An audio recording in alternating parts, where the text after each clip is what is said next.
Praveen next మనం చూద్దాం.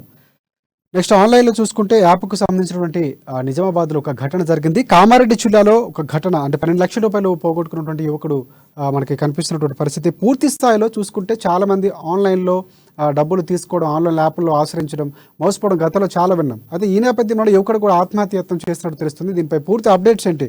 చెప్పండి నవీన్. Thank you Rajasekhar. ఉమ్మడి నిజామాబాద్ జిల్లాలో సైబర్ నేరగాళ్లు రెచ్చిపోతున్నారు. ఆ అమాయకులను టార్గెట్ చేసుకుని మరి ఇటు ఆన్లైన్ మోసాలకు పాల్పడుతున్నారు. ముఖ్యంగా ఇటు ప్రధానంగా ఈ సంఘటన నిజామాబాద్ కామారెడ్డి జిల్లాలో చోటు చేసుకుంది. అయితే కామారెడ్డి జిల్లా ఆ జేల జయశంకర్ గ్రామం చెందినటువంటి సదీప్ అనే యువకుడు ఆ ఒక యాప్ ద్వారా కూడా 12,00,000 లోన్ తీసుకున్నాడు. అయితే ఆ లోన్ తీసుకున్న తర్వాత వచ్చిన డబ్బులను కూడా రెట్టింపు చేయని ఉద్దేశంతో ఒక ఆన్‌లైన్ లో పెట్టుబడి పెట్టారు. అయితే ఆన్‌లైన్ లో పెట్టుబడి పెట్టినప్పుడు కొన్ని నెలల తర్వాత కూడా తిరిగి డబ్బులు రాకపోవడంతో అతను ఆ యాప్ నిర్వాహకులకు కూడా ఫోన్ చేశారు. అయినా అక్కడ నుండి రెస్పాన్స్ రావడంతో అతను మోసపోయారని కూడా తెలుసుకున్నాడు. అయితే ప్రధానంగా అక్కడ నుండి వాళ్ళు ఫోన్ చేసినప్పటికీ వాళ్ళు ఎలాంటి రెస్పాన్స్ చేయలేరు. రెస్పాన్స్ కాకపోవడంతో కూడా పూర్తిగా ఇటు తాము 12,00,000 మోసపోయామని చెప్పి కూడా పోలీసులు ఆశ్రయించారు.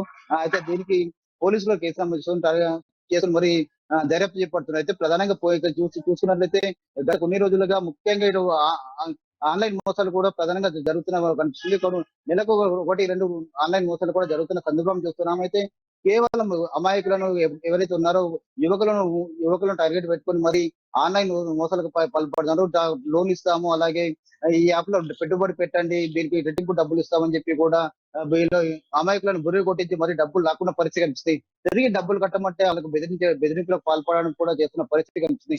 ఎవరైతే 12,00,000 ఎక్కడైతే యాప్ యాప్ ద్వారా లోన్ తీసుకున్నారో వాళ్ళు కూడా తిరిగి డబ్బులు కట్టాలని చెప్పి కూడా వారికి బెదిరింపులకు పాల్పడతారు. లేకపోయినా ఖచ్చితంగా మీ సంగతి చూస్తామని చెప్పి కూడా ఆన్‌లైన్ నుండి ఫోన్‌లు ఆ సందీప్ అనే యువకుడికి ఫోన్ రావడంతో కూడా అతను ఏం చేయని పరిస్థితిలో ఆత్మహత్య యత్నానికి కూడా పాల్పడ్డాడు. అయితే తిరిగి వాళ్ళ కుటుంబ సభ్యులు పోలీసులకు ఫిర్యాదు చేశారు. కేసు నమోదు చేసుకున్న పోలీసులు మాత్రం దర్యాప్తు చేపడుతున్నారు. అయితే ప్రధానంగా పోలీసులు ఒకటే చెప్తున్నారు, ఇలా ఎలాంటి ఆన్‌లైన్ మోసాలకు పాల్పడొద్దు. ఎలాంటి లింకులు వచ్చినా కూడా వాటిని ఓపెన్ చేయరు. ఓపెన్ చేస్తే వాళ్ళు ఓటీపీ నంబర్ అడుగుతారు. ఓటీపీ నంబర్ చెప్పడంతో పాటు ఇంకేమైనా వివరాలు చెప్పవద్దని చెప్పడం పక్షంలో పూర్తిగా వాళ్ళకు ఆన్‌లైన్ మోసాలకు పాల్పడతారని ఉన్న ఖాతాల నుంచి డబ్బులు కూడా తీసుకుంటారని చెప్పి కూడా చెప్తున్న పరిస్థితి మనకు కనిపిస్తుంది. మొత్తం రోజుకో సంఘటన ఇది వెలువడినప్పటికీ కూడా యువకులు కేవలం తక్కువ కాలంలో డబ్బులు సంపాదించిన ఉద్దేశంతోనే ఆన్‌లైన్ మోసాలు పాల్పడుతున్నట్లు తెలుస్తుంది రాజశేఖర్.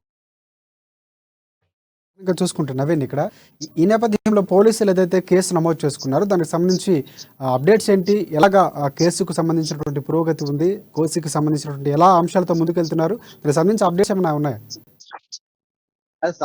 సందీప్ ఏవైతే ఇటు 12,00,000 ఆన్‌లైన్ లో మోసం ద్వారా 12,00,000 పోగొట్టుకున్నాడు. అయితే పోగొట్టుకున్నాడు. అయితే అతను ఒక యాప్ ద్వారా లోన్ తీసుకున్నాడు. ఈ లోపు లోను డబ్బులని పూర్తిగా 12,00,000ని ఆన్‌లైన్ లో పెట్టుబడి పెట్టారు.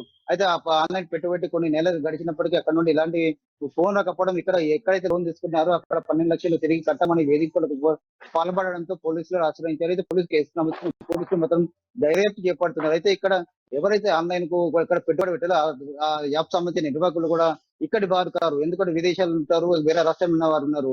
అలాంటి వారు మేము మెయిన్ గా అక్కడ సొంత రాష్ట్రం కాకుండా ఇతర రాష్ట్రాలు, ఇతర దేశాలకు సంబంధించిన వారిని యువకులను టార్గెట్ పెట్టుకొని మరి వాళ్ళకు లింకులు పంపిస్తుంటారు. వాళ్ళకు లింకులు పంపించడం ద్వారా వారికి ఓటీపీ నంబర్ వస్తుంది. మీకు ఇంత డబ్బులు కట్టండి.